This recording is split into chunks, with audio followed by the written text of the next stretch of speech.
Hello friends.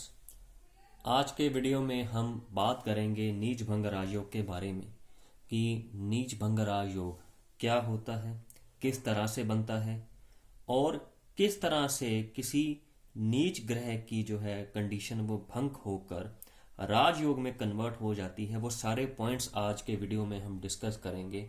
So friends, अगर आप first time ये वीडियो आप देख रहे हैं और अभी तक आपने चैनल को सब्सक्राइब नहीं किया है तो प्लीज़ चैनल को सब्सक्राइब कर दीजिए और बेल आइकन के बटन को प्रेस कर दीजिए ताकि जब भी कोई नया वीडियो अपलोड हो टाइम टू टाइम उसकी नोटिफिकेशन आपको मिल जाए। सो फ्रेंड्स, अब बात करते हैं नीच भंग राजयोग के बारे में। अगर आपकी जन्म पत्रिका में भी कोई ग्रह नीच है तो अपनी अपनी जन्म पत्रिका निकालिए और देखिए कि कहीं आपका वो ग्रह जो नीच हो रहा है वो नीच भंग राजयोग तो नहीं बना रहा। मैं आपके साथ आज सारे पॉइंट्स को डिस्कस करूंगा जिनसे कि कोई प्लैनेट जो नीच का है वो किस तरह से नीच भंग राजयोग की कंडीशन बनाता है। तो आप खुद भी अपनी अपनी जन्म पत्रिका में ये ज़रूर चेक कर लीजिए। तो नीच भंग राजयोग होता क्या है, पहले ये समझिए।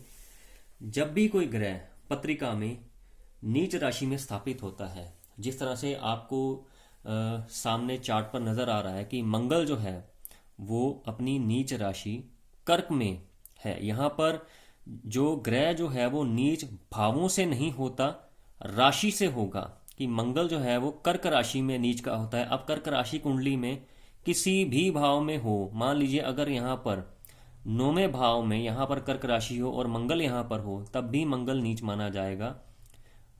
मंगल कर्क राशि में नीच होता है, चौथे भाव में नहीं या 9वें भाव में नहीं। सिर्फ यहाँ पर जो नीचता है ग्रहों की वो राशियों से देखी जाती है, ना कि हाउसेस से, भावों से। तो मंगल जो है यहाँ पर नीच राशि में है। मंगल जो है वो हमारे ब्लड का कारक है, हमारे दोस्तों का, हमारे भाई का कारक है। मंगल पहले और 8वें घर का कारक है। तो जब भी कोई प्लैनेट जो है वो अपनी नीच राशि में स्थापित होता है तो वो जिन घरों का स्वामी होता है या जिन वस्तुओं का वो कारक होता है, निश्चित तौर पर उनके फलों में कमी लाता है। नीच भंग राजयोग का अर्थ ये हुआ कि जब पत्रिका में नीच ग्रह की स्थिति उपस्थित हो और किसी दूसरे ग्रह की पोजीशन के कारण वो नीचता भंग हो रही हो, तो वह नीच ग्रह की जो स्थिति है भंग होकर एक राजयोग बना देता है, जिसे नीच भंग राजयोग कहा जाता है। नीच भंग राजयोग के लिए कई शर्तों का होना जरूरी है जो मैं आपको अब बताने वाला हूं। सबसे पहले, जब कोई ग्रह चंद्रमा से गिनती करने पर किसी केंद्र में पड़ता हो तो नीच ग्रह की नीचता भंग हो जाती है। यहाँ पर चंद्र जो है लगन में आपको दिख रहा है, यहाँ से गिनती, चंद्र से गिनती करने पर केंद्रों में 1 2 3 4, तो चंद्रमा से चौथे भाव में मंगल आ रहा है। तो मंगल की जो नीचता है वो चंद्र से केंद्र में होने पर इसकी नीचता भंग हो रही है। आप देखिए कि आपका जो ग्रह नीच हो रहा है चंद्रमा से गिनती करने पर वो 1 4 7 या 10 में तो नहीं आ रहा। अगर आ रहा है तो वो प्लैनेट की नीचता भंग होकर नीच भंग राजयोग में कन्वर्ट हो रहा है। जब नीच ग्रह का राशि अधिपति नीच ग्रह को देखे तो नीच ग्रह की नीचता भंग हो जाती है। यानी कि नीच ग्रह मंगल जो है वो कर्क राशि में नीच हो रहा है, यहां से चंद्र से केंद्र में आ रहा है। अगर मान लीजिए चंद्र यहां पर ना होता, मकर राशि में होता, यानी कि कर्क राशि का जो लॉर्ड होगा मून, अगर मून अपनी राशि को देखे यानी कि नीच ग्रह को देखे तो भी इसकी जो नीचता है वो भंग हो जाती। यानी कि अगर चंद्रमा मकर राशि में हो और मंगल कर्क राशि में हो तो भी मंगल जो है वो नीच भंग राजयोग की स्थिति में आ जाएगा। तीसरा पॉइंट, अगर कोई प्लैनेट नीच का हो और नीच ग्रह की राशि का मालिक अगर उच्च का हो जाए तो नीच भंग राजयोग बन जाएगा। यानी कि अगर चंद्रमा चंद्रमा जो उच्च होता है वो होता है वृष राशि में। अगर चंद्र जो है वो वृष राशि में होता, मंगल कर्क राशि में होता, यानी कि मंगल जिस राशि में नीच होगा उस राशि का अधिपति अगर उच्च का हो जाए, चंद्र अगर यहां पर वृष राशि में होता, तब भी मंगल की नीचता भंग हो जानी थी। तो ये भी एक पॉइंट है, आप अपनी अपनी कुंडली में चेक कीजिए।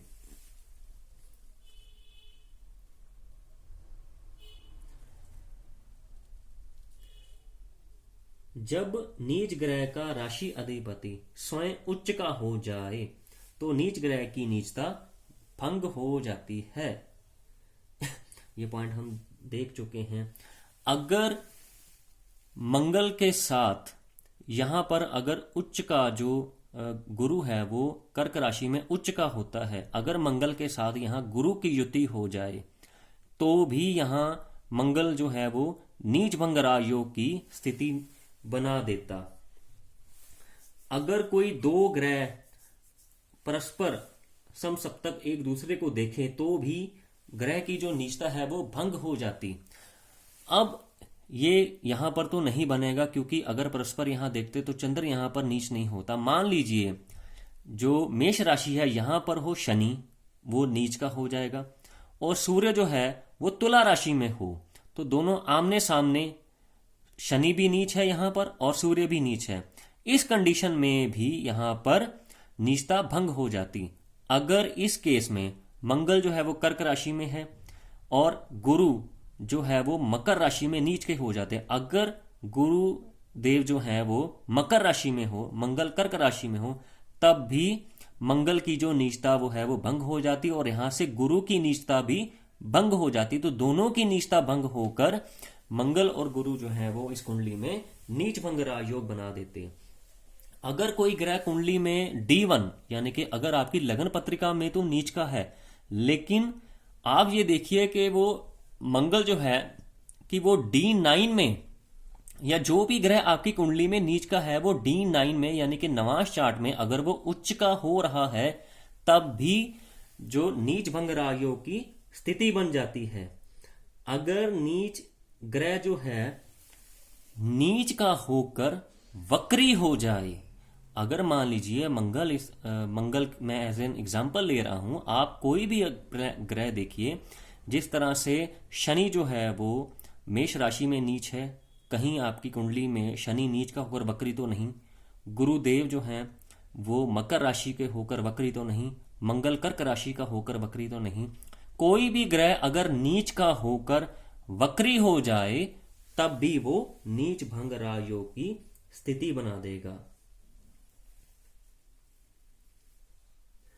सो फ्रेंड्स, ये थे वो सारे पॉइंट्स जो जो आपकी कुंडली में नीच भंग राजयोग बनाते हैं। आई होप कि आपको वीडियो ज़रूर अच्छा लगेगा। सो फ्रेंड्स, आज के लिए बस इतना ही। नेक्स्ट वीडियो में फिर एक टॉपिक लेकर आऊँगा। Till then, good bye.